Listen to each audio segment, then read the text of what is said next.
is.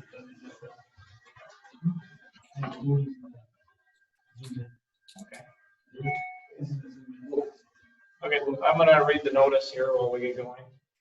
Notice to hold teleconference meeting pursuant to Minnesota Statute 13D David .021. Due to the current federal and state emergency declarations and guidance about limiting person-to-person contact due to COVID-19 pandemic, by action of the school board of the Pelican Rapids School District, all future meetings of the Pelican Rapids School Board will be conducted in accordance with Minnesota Statute 13D David .021, meetings by telephone or other electronic means until further notice. One or more board members may participate by telephone or other electronic means.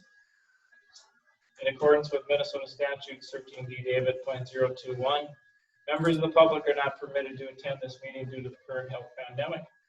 Persons may monitor this meeting from a remote location via Zoom. The link to this meeting will be posted on our district website.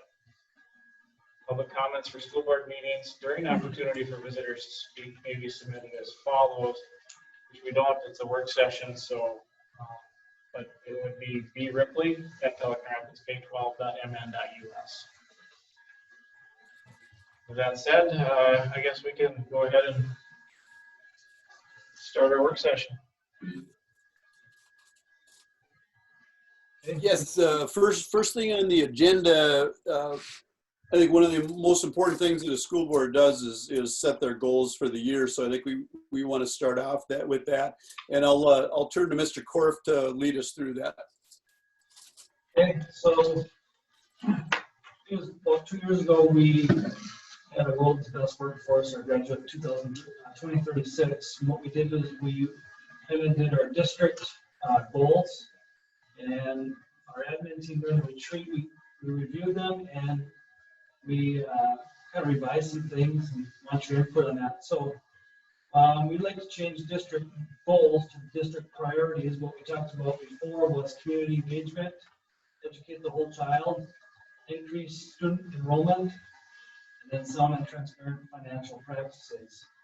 But we'd like to do that, but those make them district priorities, and then put in district goals below, which is 75% are ready for kindergarten based on a teacher assessment that they do in kindergarten. Increase third grade reading proficiency by 5%. Decrease the achievement gap of our free and reduced students by 5%. Increase graduates attending post-secondary to 65%. And then using the ACT, GPA, 10 counselor sessions, some guidelines, strategies that we've used to increase that. And then the fifth one would be increase the district's graduation rate to 95%. And we've been anywhere from like 85 to 95%. So 95% would be like one student. And then what we would do is some strategies that we'd use: elementary and high schools, daily attendance, truancy, and attendance rate to help us.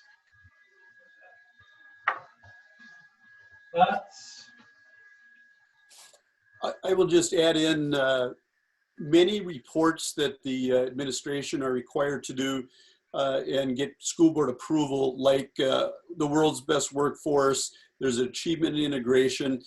They need measurable goals, and so you look at your first four statements. They're very, very good.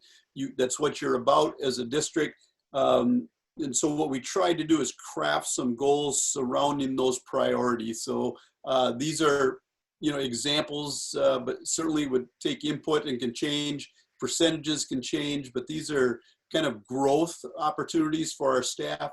And the idea would be is each building would come up with strategies, and each teacher would come up with goals of their own.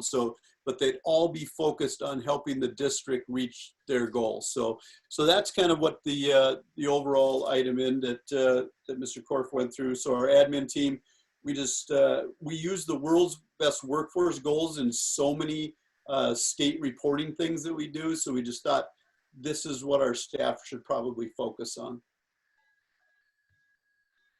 I have a question. For number 4, how can you measure that? Great question. We get information from M-State. What we get, and it tracks our students. And then it breaks it down to like how many have to take certain classes, remedial classes right away. And if someone decides to wait a year and actually does go a second year, is that gonna ding your percentage? Right away. You know that percentages, don't you? I don't know. So right where we thought, we put 65%. We have to dig that out, we haven't done that information out yet. But, we have to go back and look. It's usually around 50 to 60%. Just guess.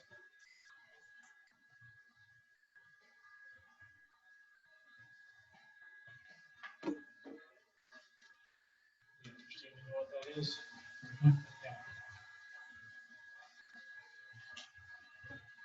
And, the numbers might change here a little bit between now and August 3rd. We guess we want to kind of get them set in.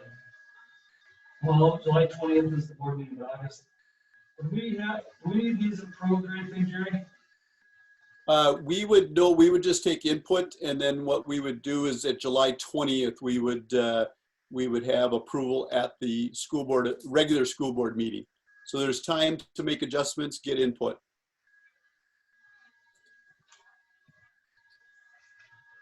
Certainly look realistic. Thoughts? Hear me? Yeah, we can. Okay, I can't, my video isn't coming up, so I'm gonna probably have to disconnect, but is there a sheet of paper that has it? I was trying to write them down, Mr. Korf, as fast as I could, but, I just shared the document again. oh, perfect, thanks. I am also, I'm going to leave the meeting as well and join back. My sound is really bad, so I'm going to try to come back in. Okay.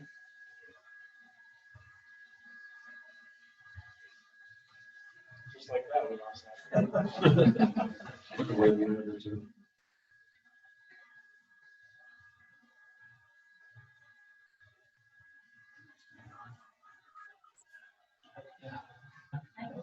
Okay, I'm back. Dan's back. Me too. Welcome back. So any changes, anything, any input?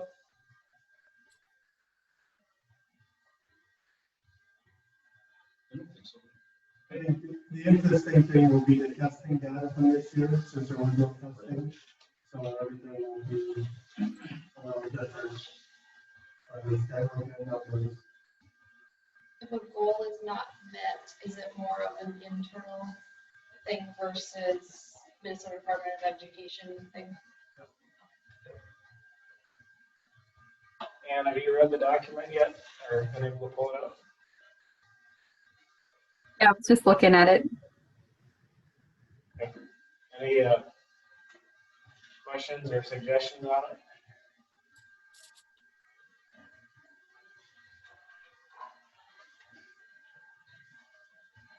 I have a little bit of a concern with number 4, just because I've heard rumor that, this might not be a very good year for us to judge that on, because some students might not go to school this year if it's going to be online learning or whatever. They might not be going to college and holding off. So I just would like to make that flexible or raise my concern on that. Number 4 right there. I wonder if that's more in the tech schools, college. I know for my nephew, was going some mechanics, but really they couldn't do anything last year. I don't know if they're going to be able to do anything this fall. So, but, maybe the college kids too. Although, maybe as you would in this one, announce that they're Since this is a local goal, we could make adjustments, some flexibility, and ask the seniors. Basically, you're trusting the seniors to tell you what they're doing.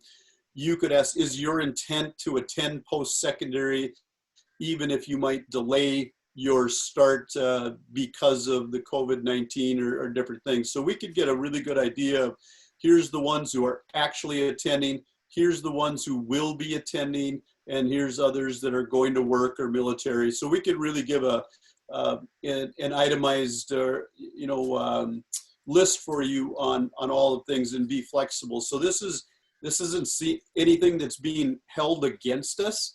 This is just really trying to strive your staff to encourage people to go on their education, and there's no penalty, if you will. It's just us trying to improve the district and improve our students' lives by moving on with more post-secondary, which really benefits them in the long run.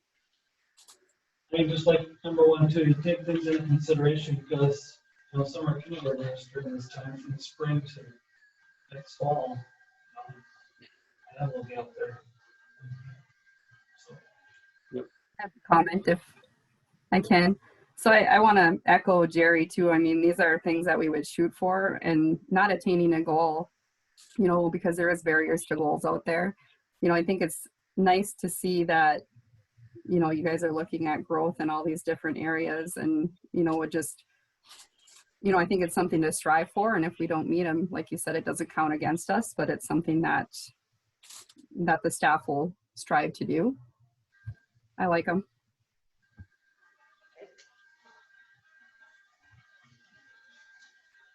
okay, the next item. All right, we're going to review staffing for. Just one wrap-up point there. So what we will do is we'll do a better job of wording and creating the document. So we'll have, you know, the mission, the priorities, the actual goals, and we'll have that presented at the July 20th school board members meetings for your consideration to approve for our goals. So that's what we'll do with this one then. Okay. Thank you. Thank you. Okay, review staffing, Mr. Nelson. Good evening, everyone. Changes that have happened in elementary this year. So second grade with Mrs. Hankis will be Daisha Johnson and Madison Oswald.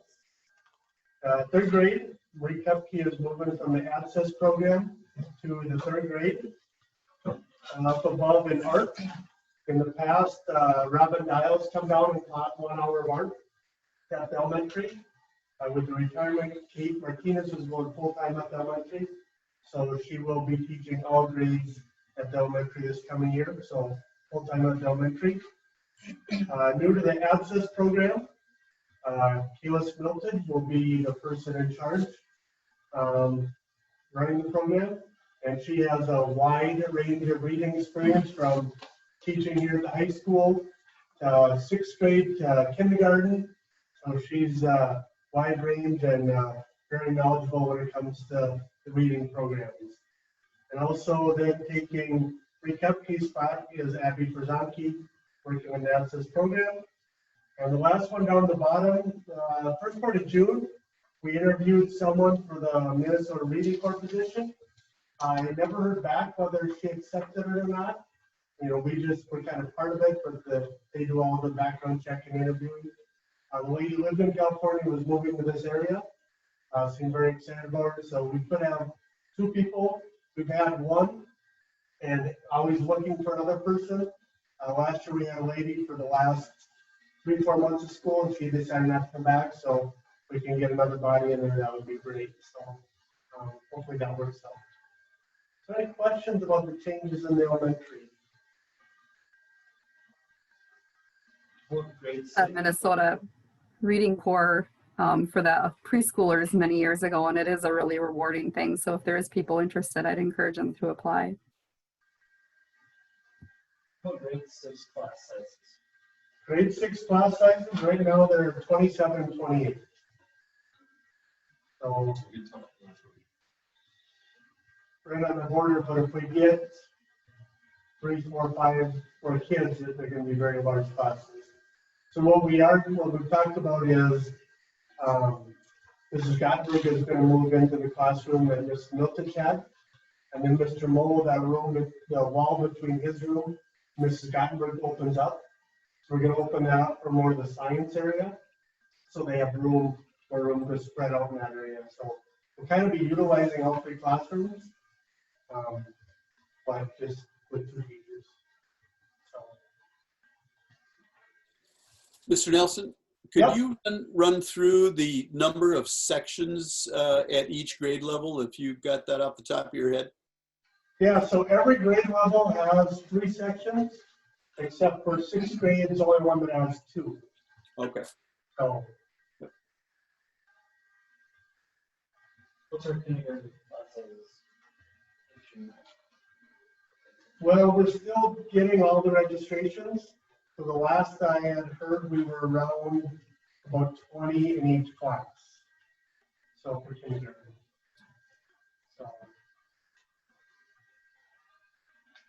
So we've heard of some new families moving in as well. Couple boats in area churches for new pastors that have good sized families that sounds like are coming to the area. So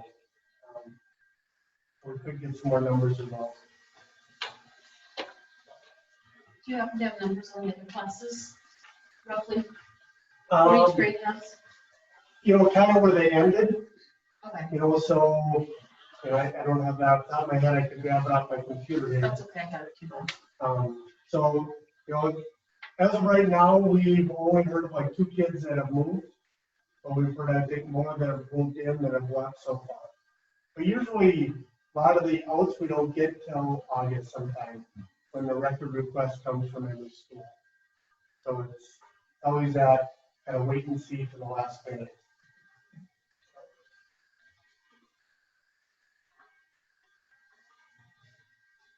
Good questions. Thank you, everyone. Okay, high school, we should have the high school staff on there. So at the high school right now, changes for next year, we have a Spanish opening at this time. We have a new social teacher, Andy Johnson. So Andy Johnson will be replacing Doug. Doug Bergman will be going to the students. So those are the changes. Then Adam Satterley will be teaching art. So that's our change. Adam Satterley is 0.87 at this time because Derek talked about Ms. Martinez picking up full time because she was 0.87. And with the retirement, she picked up full time. So then Adam will pick up 0.87 all at the high school. Just a reminder, band choir, we share between elementary and high school, so Mr. Fitzsimmons goes over to elementary every morning, at the beginning for 1 hour, and then Miss Pot goes midday to elementary. We do some sharing stuff. Let's talk about Spanish. So right now, a Spanish position, we can go full-time or we can go part-time. Interested in the position, we have 2 people interested. We just received 1 today. And we have 1 former teacher who's interested in coming back. The person that's looking to come back would be a master's and then master's 12. So they'd be at the master's level and all the way. So Ms. Martinez with us? Is Rudy with us? Okay. So we need to discuss what we'd like to do because if we would be interested in having a full-time Spanish teacher, we want to let the teacher coming back with a master's 12, the test district about around 7,000 plus benefits. Part-time was, I think, 50,000 with benefits. There's a big difference. So we do really went into what we just saved here over the spring. The one you just got today, is that one interested in part-time or full-time? We just received paperwork and we opened as full-time, so I guess. Okay. Do you know if they're non-masters level?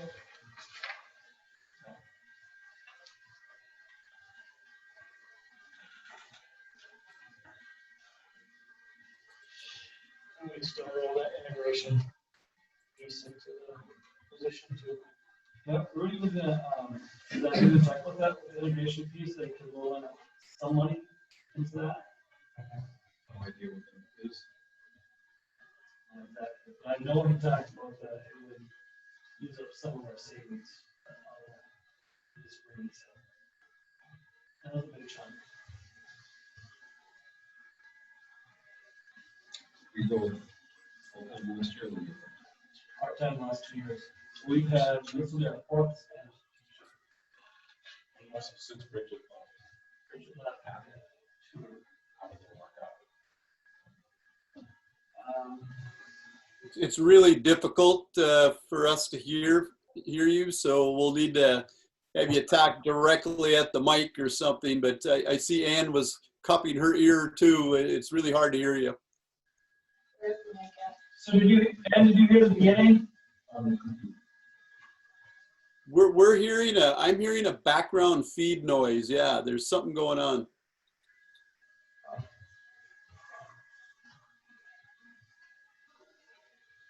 Yeah, I heard the beginning there. It sounds like there's two different options coming in for the Spanish position. Yep. And just having a discussion as far as the direction we maybe would want to go. Correct. Do you want to look I at couldn't- part-time? Do you I want- couldn't hear any of the discussion after that though. Okay, so, we talked about the one teacher, what the cost would be, full-time with a master's in 12 years. At the bottom would be around 71,000 plus benefits. Part-time teacher with benefits was costing right around 50,000. So it was like a $40,000 difference that we'd have to look at. What would a teacher with no experience cost? Is it about 41 or 42,000 plus benefits For full-time? for full-time? And we don't know for sure. As far as the application you received today, we don't have any details yet on that. Are we at the deadline for the time on that? Or do you have, when is We it said something? open, we said open until filled. I'd like to see, you said 41,000 full-time teacher with no experience, and I'm not undervaluing experience by any means. It goes hand in hand with, Plus benefits, so you're. Yeah. yeah. But I guess I don't know what your goal tonight, Brian, is in terms of getting a feel from the board, but you know, I'm certainly interested in this other applicant and keeping the job posted at least for a week or two, if you think there's any, I mean, we don't know, but when do teacher positions generally and traditionally get filled? Is it June, May? It's in June. Is it unlikely then, so now that we're in July, it's unlikely that we get a 2 or 3 more in? So we, to answer that question, we recruited, we tried to go out and see if some people are interested and develop some of the contracts. So what happens if they reach their contract? They have to get out of it from, they get approved, school board. Have any of the individuals you approach that are under contract considered approaching the district to find out if they could be released? From that discussion, they were interested in doing that. And a number of people try. Does it sound any better? Little bit. Oh, okay, all right. I can hear, I can still hear the feedback. It's like a buzz.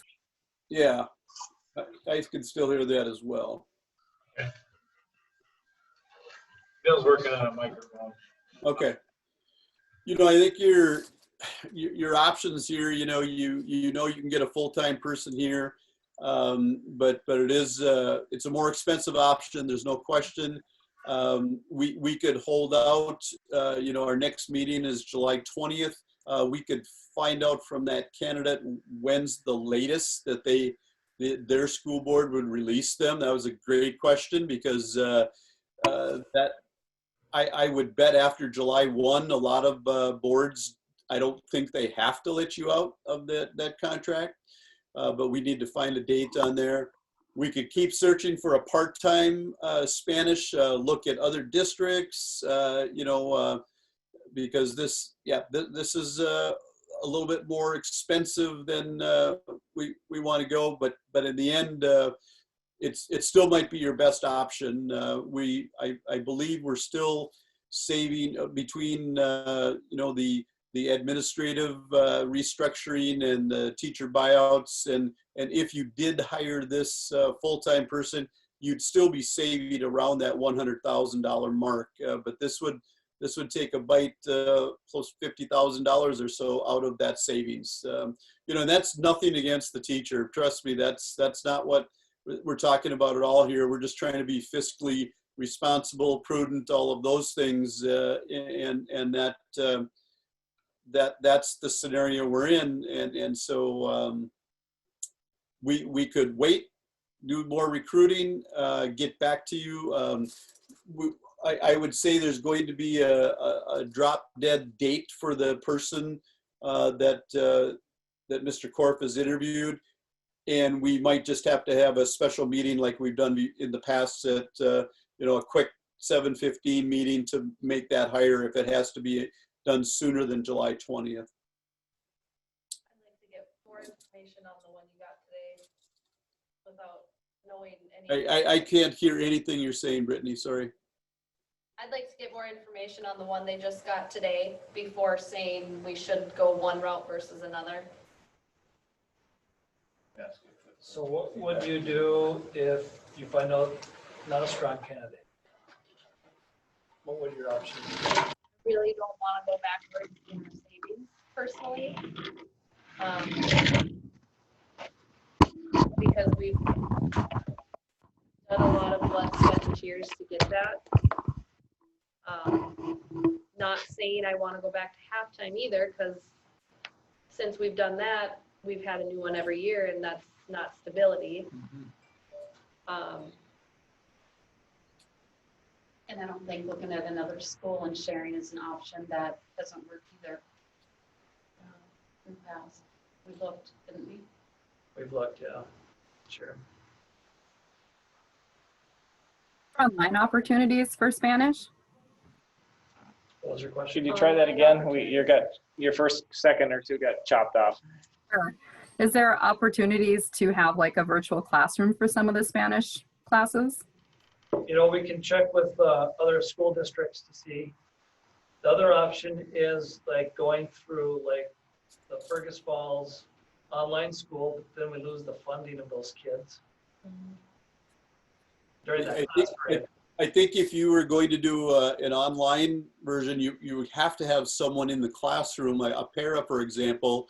So now you're doubling up the staffing costs. You probably are just better off hiring the full-time person and have that done that way. This teacher that's interested in the position with experience has 2 kids, so bringing 2 kids to the school district. So you bring in some money too. I have another question for Brian or Derek or Jerry or anybody here, I guess. If there's currently another Spanish teacher under contract with a different district,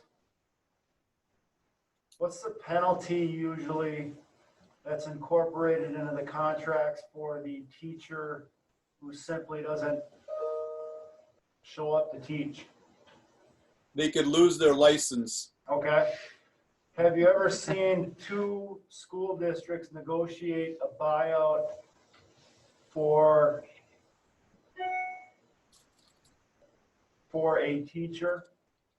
I haven't seen that. I've seen a penalty for the teachers. So if they resign after a certain date, they have to pay a certain penalty. But I haven't seen the teacher or the new district contribute to that. I haven't seen that. I would like to see I'd like to find out whether or not our school district can negotiate a buyout if there are strong candidates that are first-year eligible teachers. And if so, perhaps contact other school districts if the administration feels that they are very good candidates.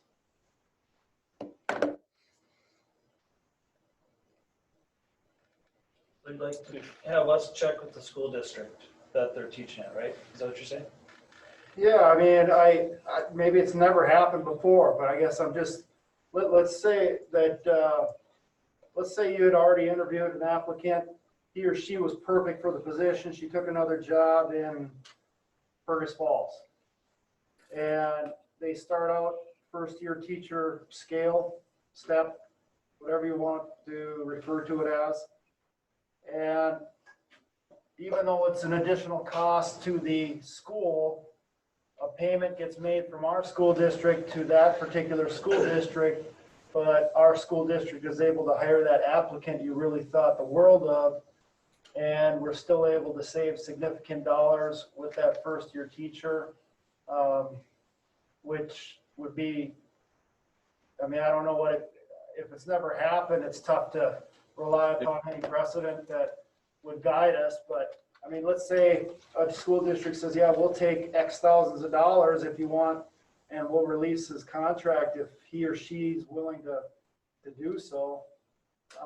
If that sort of situation's never been investigated, I'd be interested in finding out whether or not there is a protocol or whether or not there's any statutory restriction that prohibits school district from doing so. I think if I was a superintendent in the other district, it would be contingent on me finding an acceptable replacement. And that's kind of where we're at right now. So yeah, but we can call MSBA. We can, you know, the candidate that we know has been successful in the district prior. We can follow up on that candidate and the new one that we just got today as well. And the logic, of course, behind that is that first-year teacher at 41,000 plus benefits. If the school district pays an additional, let's say, $10,000, that's a payment to the other school district. Yeah, it's an additional $10,000, but we're still saving $40,000. But it's all contingent as well with regard to how the administration feels about the candidate. I don't know what other folks have been contacted by the district specifically, if any. But I think having that full-time position at a starting teacher pay rate would be, of course, best case scenario from a financial perspective, but also from, I think, what's in the best interest of the students. I mean, because if we go back to that, statistically, I mean, experience probably is, and a person with an advanced degree from an educational standpoint would be the route to go. But of course, we balance, unfortunately, in many ways, what's in the best interest of the child with how much money we have. So that's why I'd be interested in exploring a full-time position, even if the individual's already under contract with another district, if there is perhaps some sort of way to negotiate a deal with another district to get that teacher. But we would have to only explore people that apply for our position. It would be not looked at all favorably if we went out and recruited people that were under contract at another district. That would not be ethical in the education field, I believe. You know, if they contact us and they are interested in the position, then I think it's fair to contact their districts. But I really think for us to go out and recruit employees of other districts, that would be frowned upon big time, I believe. Why would you say that, Mr. Ness? because they're under contract. They have a signed contract and they have not expressed interest in the position in Pelican Rapids. I How would think you distinguish, I guess what I'm wondering is how do you know, the district operates as a business, just like really, in my opinion, any other business, it happens all the time. How do you distinguish it between the educational business versus, you know, selling boats?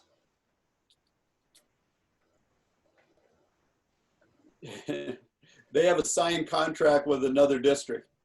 So you're asking them to break that contract. And I'm fine with that if they are interested in our district and apply to the position. All I'm saying is they have to apply to our position for us to do that move. That's my opinion. Others might have different opinions. That's sorry.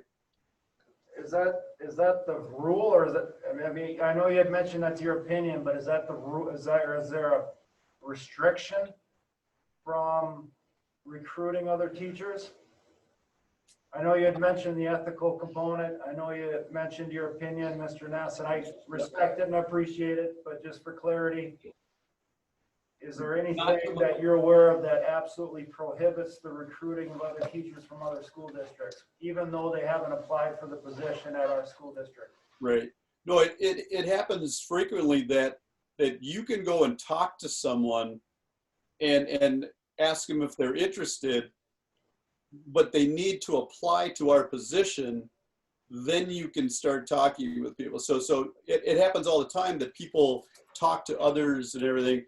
But I don't think it would be the correct steps, if you will, that if you went and talked to the other district about a teacher without them applying to your position. I guess that I'm just making sure that we're following proper chain. We can't consider them a candidate for our position unless they apply. I guess that's the better way of saying what I was trying to say earlier. Once they apply to our position, absolutely. Then we go and make sure that we interview them. They're the right candidate. You work with the other district to make sure that happens. We're kind of losing you. Can you still hear us, Jerry? I can hear you. Yep. Okay. How about the feedback? Has that gotten any better? That is much better. The microphone helped a lot. Thank you. Okay. So you heard what I just said. Is that correct? So What they'd if have to we- be interested and apply before we could entertain that, is the way I understand it. Right. You know, so I think a number of staff members, Mr. Korf, Mr. Martinez, they've contacted people already and have been telling them about the position and wanting them to apply. And then, but again, once they need to apply to our district for us to consider them as a candidate would be my suggestion. And I think that is legal, that they have to apply to the position.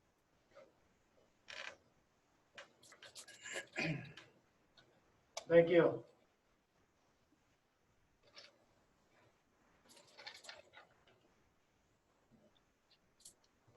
Okay. What would you like me to do? Less Spanish. You don't have a date from the past teacher, like that she needs to know by, There's nothing in her contract that she has to resign by. okay. I'd like to explore, I think, a full-time position if possible. So whatever that leads to, whatever you think is the best fit. I don't like the idea of going half-time. And I agree that if we hire a full-time, we have a better chance of them staying and not having to deal with this every year. I would like to also entertain the one that came in today and have you guys check into it and see what you find with that, and we go from there. Even if, like you said, we have to have a special meeting to make a decision. But if the existing teacher doesn't have any particular deadline, if we could wait till the next meeting, I would say do it. So we're looking at an area that's one of the more difficult to fill. It's even tougher to find one that's part-time. We lucked out the last couple of years with somebody who was retired and interested in something like that. I don't know if we'll find someone like that. I don't think we have a choice but to go to a full-time so we don't keep running into this as a yearly thing. I don't know. But if it means $45,000 or $40,000 in the school district's account, does that change? Only if we can I mean, fill it at halftime. Right. And every year it gets harder, it seems. We've had such a strong Spanish program. That, Yep. I think it's important to. If we can entertain full-time, definitely. So let's say this fall we get the notification from the state that we're going to start doing distance learning again. Would that change it? Would we be able to go a year and solicit from an instructor from another district and utilize that? Just a thought. Kind of like an Still lose the online. funding for that piece for that hour. We did that, something like that.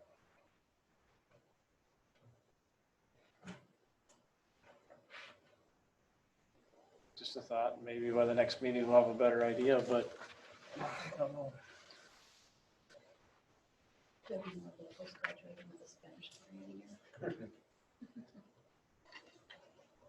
We start next. I think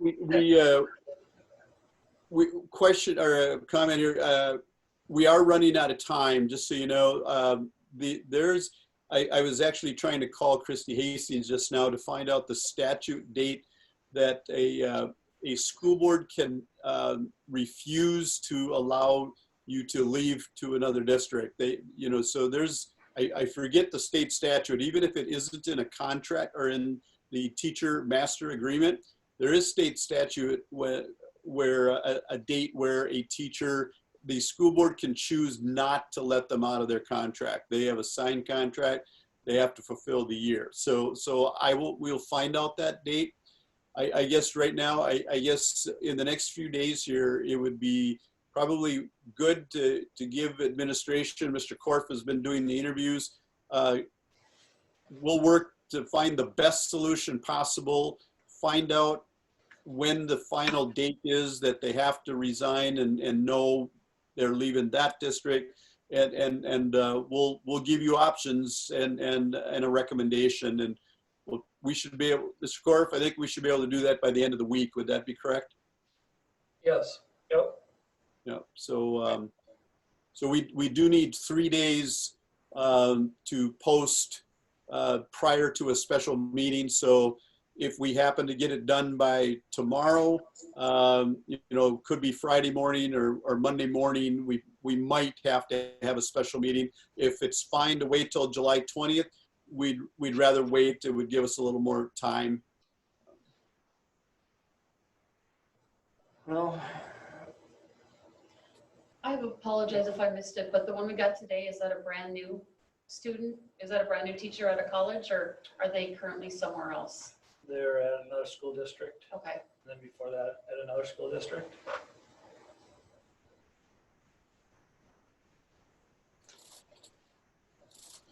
So they've been at 2 school districts last 2 years.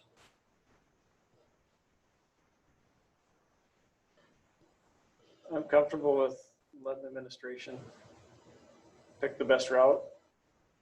And I know Rudy's well aware of the cost savings and benefits and all that. And sometimes you make 2 steps forward and you make a step back. I mean,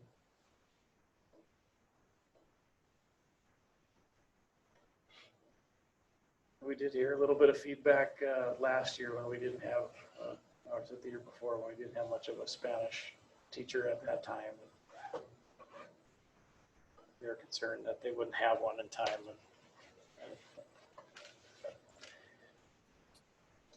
It's already July. We should probably move on it. I don't know. Yep. Feedback. I agree. I think we can, in the next few days, I think we'll have an option for you, the best option possible, and working to keep the savings there, but sometimes to get a person, you have to spend, and with education, if they have a master's degree, you can't hire them at a bachelor's degree, for example. Typically you give them their education that they've worked hard for. And you'd want to pick the best candidate, not the cheapest candidate, right? I would highly recommend that, yes. Because otherwise you'll be right back here next year doing the same hire. Yep, I'm good with letting the admin team make that call. Okay, so Yeah. we'll look at our options and then communicate. Yeah. Okay. Good. Ann, any comments? You're nodding your head, good? Okay. Okay, should we move on to the next one, the review admin team organizational chart below. It's kind of reviewing things here with all the changes that we've made here over the spring. So on top, we have the school board. Underneath the school board would be myself. Then under myself would be then the secondary principal, elementary principal, Mr. Nelson, and then the finance director, Rudy Martinez. And then below myself and Mr. Nelson would be the dean of students, and then Mr. Christensen. Any questions, concerns? I have a question on, I'm not real familiar with the instructional coach position. I know we talked about it, it's been approved, and that Mr. Christensen's taken that responsibility on. But what does that entail? What does that position entail? So he's gonna do a new teacher mentorship program. And he's going to work with all our new teachers here in August, the week before we start teacher workshop. And then he's going to help with our standards. And like, for example, he'll start with a subject area and he'll help them align their the standards to all the curriculum, line everything up. And then that there nobody's, reteaching things and align all that. So that's what he will be doing. And he's going to organize all the our leadership team and our PLCs at the high school. Thank you. And if he gets time, we also want him to look at a curriculum review cycle, working with technology and looking at setting up a plan for reviewing curriculum and a cycle of purchasing. So you do language arts one year and math another and social studies and get some an order to making sure that your curriculum is refreshed every so many years. Okay, so then let's talk about Rudy a little bit, with all our technology that we have for staff. And my question is appointing him to be in charge of our tech team, overlooking that. So he's working with their budget, meeting with them 2 to 4 times a month, it's either weekly or every other week, and talking about what they're accomplishing throughout the school year, but really making sure that we're staying within our budget too. Any thoughts there? He's got time and interest to do all that. Time is a good question. Yep.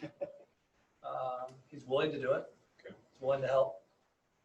He works with them in the budget, anyway. So it's a natural fit. Yeah, so he'd just be part of the meetings, or just add a couple of meetings to it, I think the biggest thing with helping with the process of organizing, this is, if we went back up on the agenda and looked at technology department, that's sort of our next discussion, and it leads in nicely. And so we met with the service co-op, and we just got Rudy Martinez with his role in financing and purchasing services and working with that, someone to not to be the expert in technology by any means. That's not that. But helping with the process, reviewing, making sure the contracts are right, the contracts are fulfilled, that whole thing. So that was the role there. Mr. Korf, I think you want to go through the meeting we had today with the service co-op? Yeah, so we met with the Lakes Country Cooperative, Jeremy Kovach today, and we're looking at our contract that we have with them for services. And it's too late to make any changes to our contract, and this will be our last year of the contract with Lakes Country with our technology. And what we're going to do is we have to decide by, I think it's February 15th, if we want to make any changes after this year. And so what we need to do is sit down and over the next few months and decide what we want to do, where we want to go with our services for technology, and look at our team. So there's again, we can't make any changes to our contract. So we're going to continue services with Lakes Country. And then we had a gap last year where they couldn't find anyone to provide us for services for our tech department. So that was that Susan's position? So we didn't have someone in elementary from July to January. So what we're doing is negotiating what that would look like for the gap of services from July to January. So then we would get that deducted into this year's contract. They would just deduct that. So we have another year with them. We're not going to make any changes we can't. We have our contract, and we'll continue what we had last year into this year with it. So does that go back to what we discussed? Would that be null then? Correct. So we won't be looking at doing that change? Would not be looking at that change. So basically, there's two contracts with the service cooperative. You have your technology integrationist, that's Monica Thompson. She'd be on site for 100 days, and that's exactly what she's doing this year. And then the other contract is for network services, security, Ubelio, and so the other service there. And so on July 20th, we actually already have a signed contract for Ubelio and the service and the network. That'll just continue with what Mr. Korf said. There'll be a buy down, if you will, for the lack of service from last fall. But there will be the contract for Monica Thompson on the July 20th. It'll be with the service cooperative for the technology integrationist. So, and that's right on par. So then, like you had said, we were talking about doing some shifting to the media center and hiring a social studies teacher. We need to evaluate, exactly what's happening with the service co-op and the tech, and why did it even come to this point where we were considering it. And we had some very honest discussions with the service co-op about providing the proper networking service and making sure we're getting what we're paying for. And that is why we're recommending Rudy as the finance director, the technology director as well, so we can make sure that we are very clear communication, open communication, and making sure these contracts are fulfilled. So it was good discussions, and I think very professional, but yet we were able to tell, here's our concern and why we need to consider moving away from the service co-op next year. Not saying we will. Maybe this turns out really, really well, and we'll continue. But it gives us options, like Mr. Korf said, by February 15th, you have to give notice for the following year.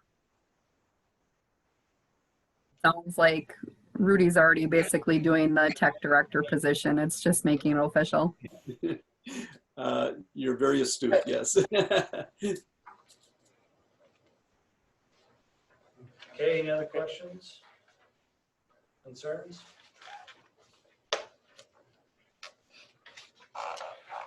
Okay, let's move on to the review of the school opening 3 options.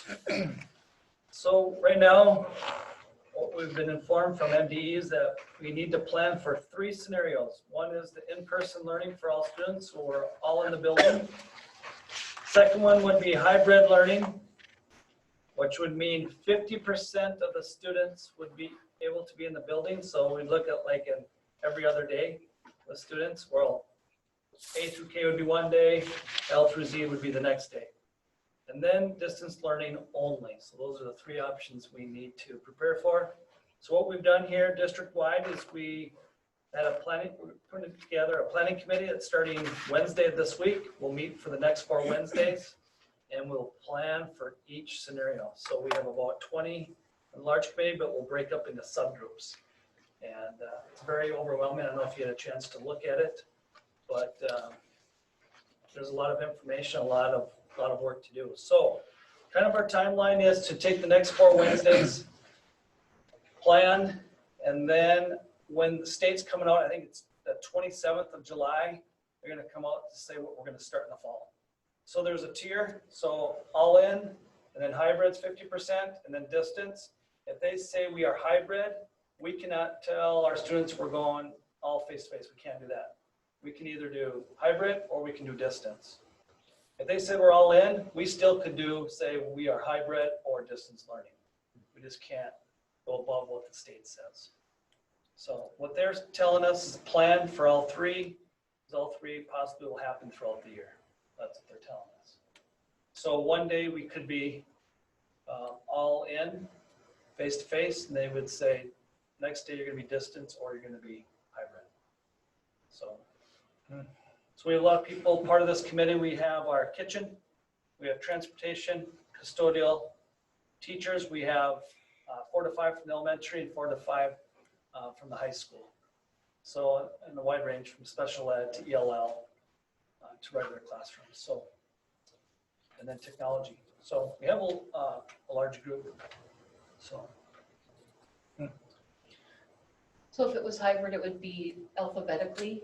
Why wouldn't we do it by grades? Because we're worried about siblings who have to take care of each other at home. So, yeah, good question though. We're not. There'd be a lot of that to work out. And you have siblings with different last names. Correct. Yeah. And then you have, yeah. But I think the key point is the classroom can only have half the students. Right. So you know, to be fair, I think it would have to be some alphabetical configuration just to bring in half. My fear is that they're going to give districts too much leeway, to be very honest. And so if we're in Pelican Rapids, we have to be hybrid or have options, and then Moorhead can do something different and Barnesville can do something different. And I really am hoping we get statewide leadership. There might be regions, maybe the Metro has one model and outstate Greater Minnesota has another model, but it's really will be difficult if schools, neighboring schools are doing different things. That's setting up for a lot of questions about whether the school board administration, they're making the right decision. Do you have things in safety? I just hope we're all, in at least our region, we're doing the same thing. That'd be my hope. And I think there's a lot of misinformation out there. Is it the governor or is it MDE who is finally making this decision? Do we know? So I think they're one and the same. To be honest, the governor appoints the commissioner of the Department of Education, and they work very, very closely together. So I would think it would be a together in concert decision. we have superintendents have MDE conference calls. Used to be twice a week, now they're down to 1 a week. That's on Thursdays now at like 11:30. So and then we have our superintendent regional meeting. So we have a lot of discussion over this right now. Does everybody in the region seem to be wanting the same thing? Everybody wants to be in, but yet the understanding of the safety too. There's a lot of concerns that are shared at the superintendent meeting just because of staffing concerns. You know, subs, things like that. Have you guys talked much about subs? How difficult it might be? That's a real thing. I've heard that. Yep.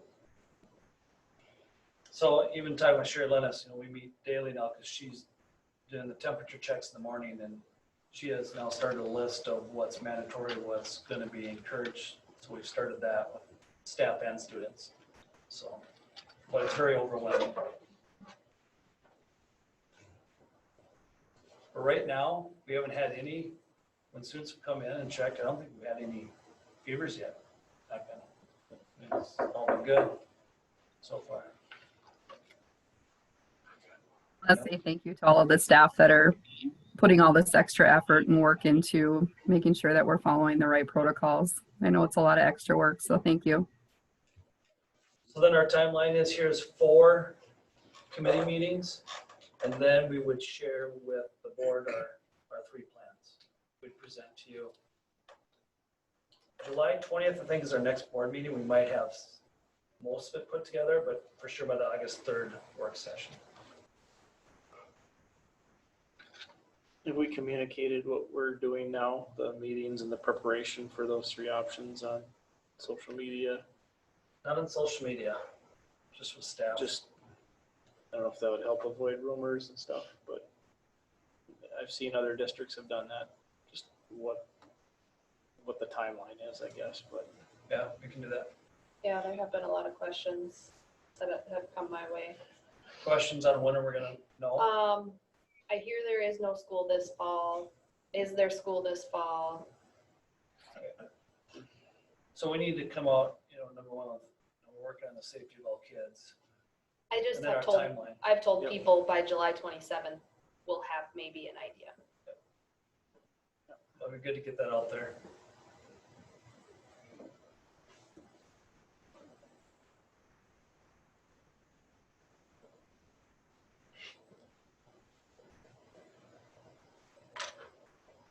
Okay, any other items for that?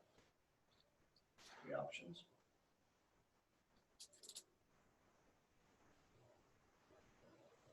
Okay, it's gonna be busy. Yeah. Okay, there's resources up there if you want to take a look at them. If you haven't, there's a few different documents you need some reading material. We have our dates for the future. July 20th, we have a school board meeting. A couple things that, possibly look at as a Spanish hire, if not before then. The contract, that would be for Lakes Country with technology integration. And that would be Monica Thompson's position. August 3rd would be our work session agenda. We look at review and finalize school opening plans that we just talked about. Review the 2021 school year. We'll have Mr. Christensen share a few items with our mentorship program and our new teacher workshop, kind of what we'll be covering there. Then August 17th will be a regular school board meeting. Then we'll present our handbooks, and we'll share our handbooks before that so you can go through them and see all the changes we've made. I think that call for milk bids actually has to be in July. We'll move that up to July. Can't forget about that. Yes. Every year. Anything else? Yeah, Greg.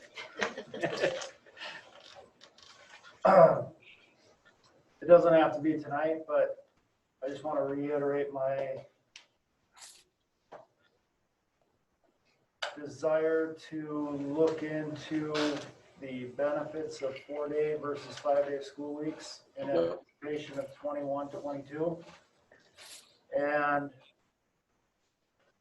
I have specific things to be considered, but rather than going through those tonight, I'd like to find out if there's any interest on the board establishing a committee to look into the 5 versus 4-day school week in an effort to give, and I know and I'm not sure how administration has looked at that, if that's something that's on the radar. I know there's a lot of moving parts with regard to the whole district. It's always been on my radar, just from the very get-go when it started in place. I don't know how many years ago, 10, maybe 9. But you know what, I do want to mention it, unless I'm out of, does this work session allow for this? Because this goes beyond the scope of 2021. Yes, it does, Greg, and I apologize. It was on the agenda, and why it didn't get on there to stay on there. The intent was that we would have a discussion, and please go ahead and continue.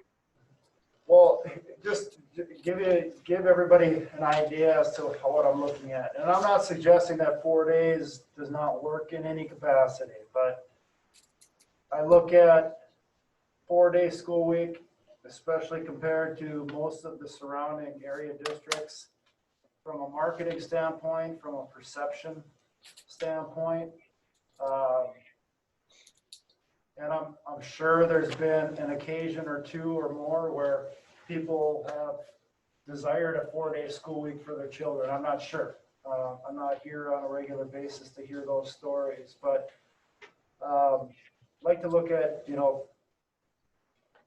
how well is the district, what does the district look like to an individual moving in from out of state when they're looking for school districts and they find out there's a 4-day school week here? What sort of perception do they have as a result of that?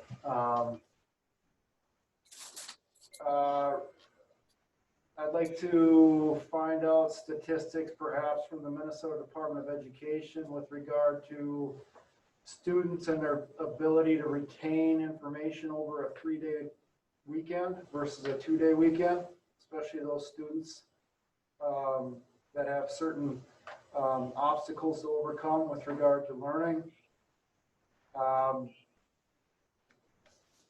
I'd like to get an idea as to staff and students and parents and other all taxpayers' thoughts on shorter school days. If we did go the 5-day school week, I'd like to revisit the costs associated with going 5 days. I have some information as to, certainly the transportation costs based on the meetings I've had as part of the transportation committee. And also looking into, if a 4-day school week remains in place, are there opportunities for the school district to get a bit more involved to organize field experience type opportunities for students? I know a lot of students work perhaps on that 4th or 5th day, which, certainly is field experience, but I'm talking more so field experience with regard to careers that they may desire pursuing after graduation from PRHS. I'd like to get an idea from the business community whether or not they feel there's an impact on business as a result of school being open 4 days. I shouldn't say school being open. Students learning 4 days versus 5 days in terms of how it's affected their businesses. I'd like to find out specifically any updated Minnesota Department of Education recommendations and any statistics or studies that have been done that distinguish 4-day and 5-day school weeks. And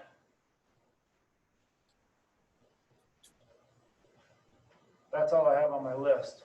But I just want to give you an idea as to what's been going through my mind for the past several years when it comes to that. And I know we've had a lot on our table year to year in the last couple of years to where to try to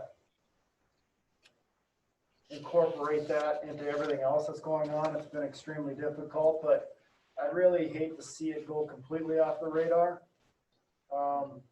especially if we can generate some traction moving forward with positions being filled and the individuals in those positions being in place for more than a year or two at a time. So I'd like to have that discussion. I'm not sure how to create a committee. I don't know what the protocol is. I suppose the board member can make a motion, not at tonight's work session, of course, but I'd like to find out if anybody else on the board has any interest from a board member perspective to be on a committee to look into those types of things. And anything else that you may have a concern with or questions on. And the primary reason for it is,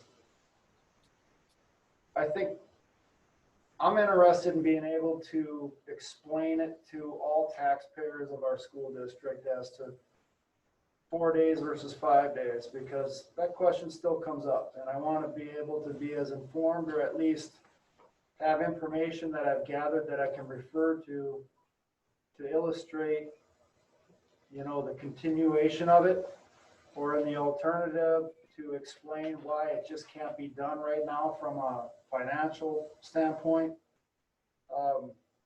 rather than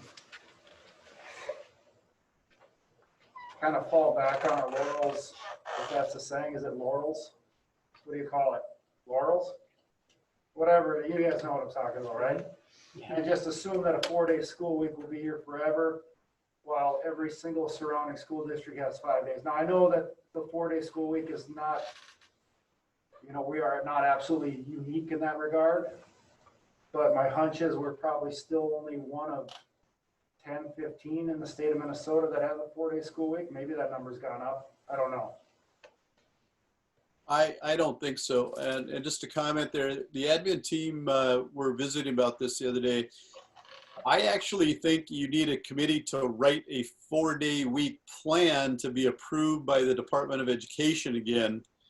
And so that could be your committee, and you would study, do we want to continue on the 4-day and write that plan? Or I think the default is going back to 5. And so we need to call the Department of Education to make sure, but I believe this coming school year is the last day that we have permission, the last year, I should say, that we have permission to be on a 4-day week. And we, Understanding too, I was going to say, I think that this is the last year that the state is allowing it, as far as I'm aware. so you'd actually have to write a plan and ask permission to continue on the 4-day week. Otherwise, the default we'd be going to a 5-day week.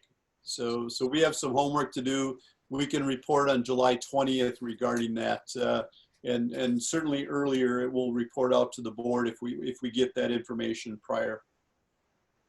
And it used to be, up till the last few years, we had to do an evaluation on what was working, wasn't.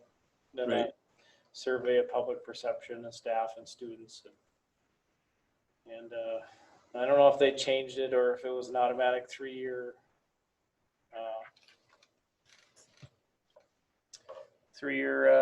allowance. I don't quite remember, but it seemed like it kind of went away, or the requirement never was enforced. I don't remember there. Okay. Well, yeah, we can find out. Different. It was a 3-year, and then they extended it a year for us. Okay. Okay. So the scenario, you know, if you do decide that 5-day week is what you want to do, then you don't have to go through writing the plan, obviously. So we would just, the default for every district, I believe, would be the 5-day plan. And the exception, you ask permission for the 4-day week. So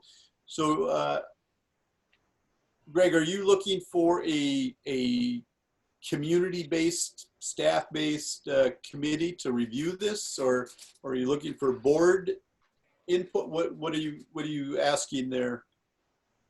I guess before the meeting, I was thinking of just a board committee, but that was just because that's what I was thinking. I didn't think about who was going to be comprising the committee. I was focusing more on kind of my list of thoughts as it relates to the 4-day versus 5-day school week. I'm certainly open to whatever gives us I'm open to giving us an opportunity to have a nice cross section of the entire school district community to be a part of it. But I guess for me initially, it was more so fact finding, gathering information, and just having that for the board, and then maybe utilizing that information as a means for presenting it to perhaps a larger committee that would be comprised of staff and community members. And I know that sounds kind of cumbersome, Jerry, to answer your question, but I think with, and I keep saying this, with everything else that we have going on, We have new folks in new positions. I really would like to get some certainty in place to get some roots in the ground. So it was more so, I was looking at it as a board committee, I guess. And then using that information and then having a follow-up discussion later on this fall or this winter as to whether or not a more diverse cross-section of the community, which would include non-school, it might include a school board member or two, and staff and students and other community members, I don't know, but I'd like to just get some basic information in terms of how the state looks at it. What is anticipated for eligibility moving forward? Because I know for several years, it seems to be teetering on each year. Well, this might be the last year. Right. That's my opinion. That's how I've understood it. If I'm incorrect, I apologize, but I respect what Ann had said too. I mean, I know that there is an application process or something similar to that each district has to do to get in another year, but I know, and I could stand corrected. I'm not here to say that I recall every single thing that's happened with regard to the 5-day school week, or 4-day school week, but it seems like each year there's always that chance that the district won't be a 5-day school week the following year, but we're already on year 8 or 9. Yep. And I feel like it just maybe, I've only been on the board for about 1.5 years. And when I first came on the board,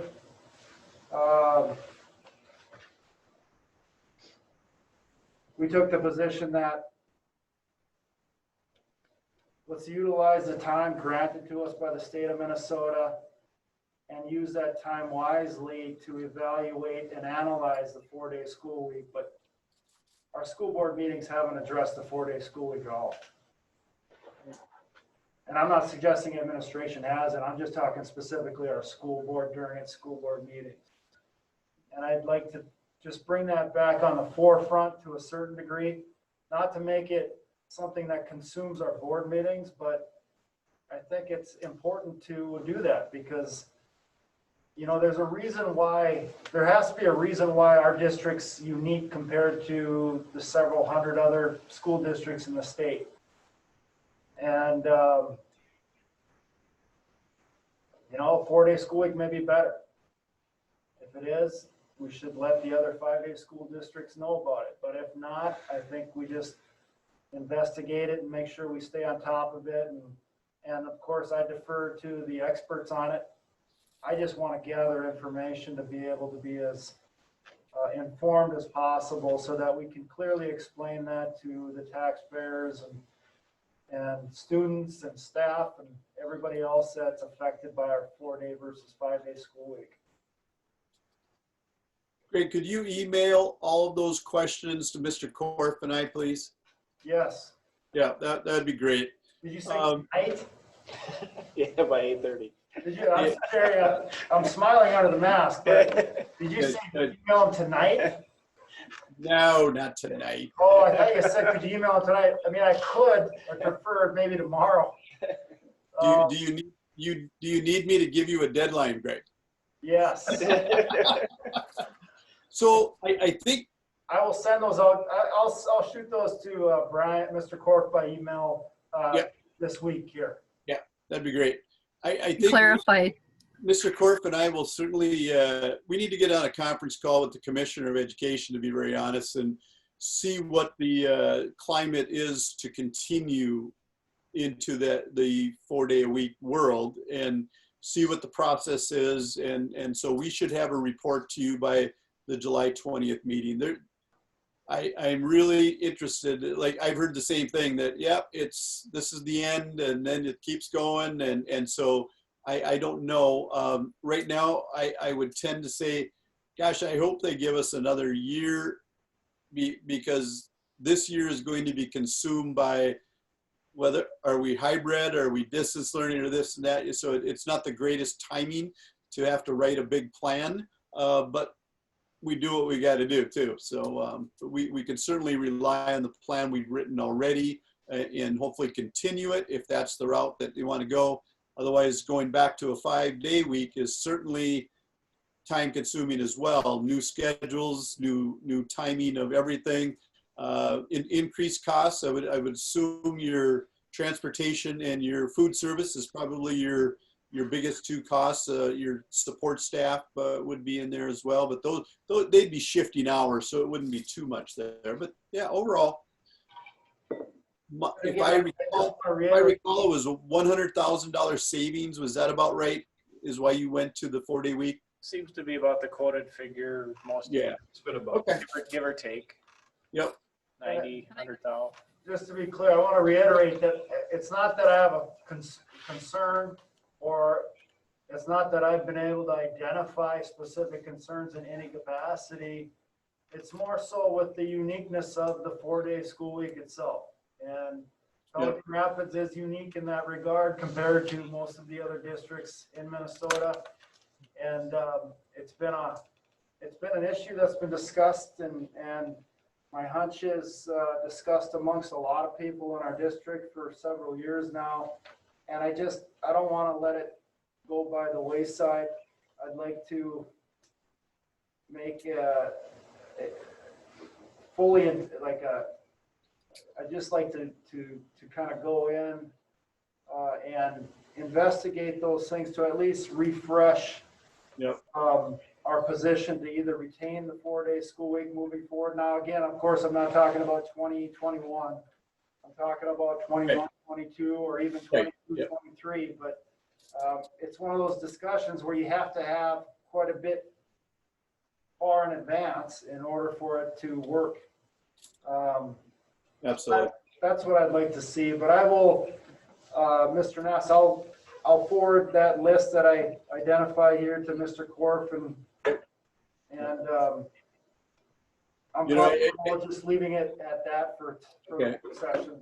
I think the key thing is we should be looking at student achievement data as the #1 focus.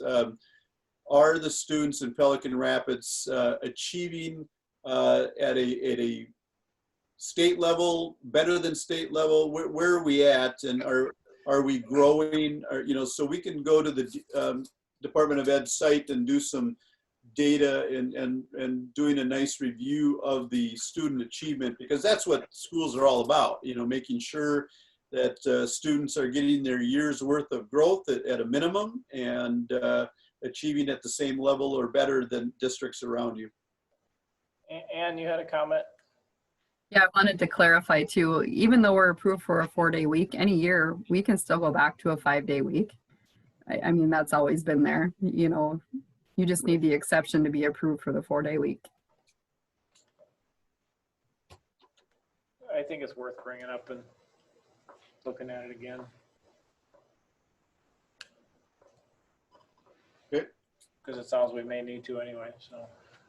But I think if we would have looked at it last year with the budget the way it was, it would have been the furthest thing from our mind at the time, incur more costs. Well, I think that's what made us comfortable with just kind of putting it on the back. And like I said, it's not anti-5-day, it's not anti-4-day. It's just, maybe it's me personally, just to be, as a board member, to be personally refreshed and reacquainted with where we sit in relationship to our goals and how those goals correspond with the school days per week. And I know we can break it down into the hours of instruction and all that stuff, but it's more so just to keep that discussion going. Yep. That's all I had on that. Thanks, everybody. Okay. Thanks. Anything else to bring up? So I have, all we have. Okay. Oh.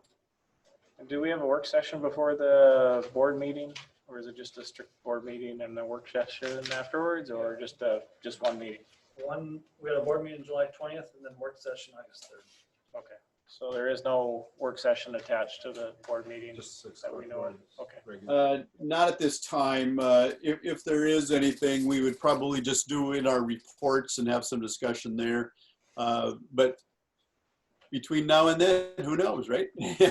We might, the state is hoping to release their suggestions or their plan earlier. So if they happen to release, the week of July 20th or, on the school board day, for example, we'd certainly discuss the plan then a little bit. Yep. Yeah, we'll have drafts for you. That I think that's, this is an unusual summer to, July is usually kind of a dead time in the education world other than the business office doing their audit. This is going to be ramp up time already. We're a month, easily a month and a half ahead of really full blown prep time. So for the start of the school year, it's going to be interesting. Okay. Are we good? Anything else? Shall we adjourn? It's good. I think you can. I think we'll adjourn. Appreciate it. And we don't talk to you before the next meeting. See you at the next meeting. All right. Thank you. All right, see ya.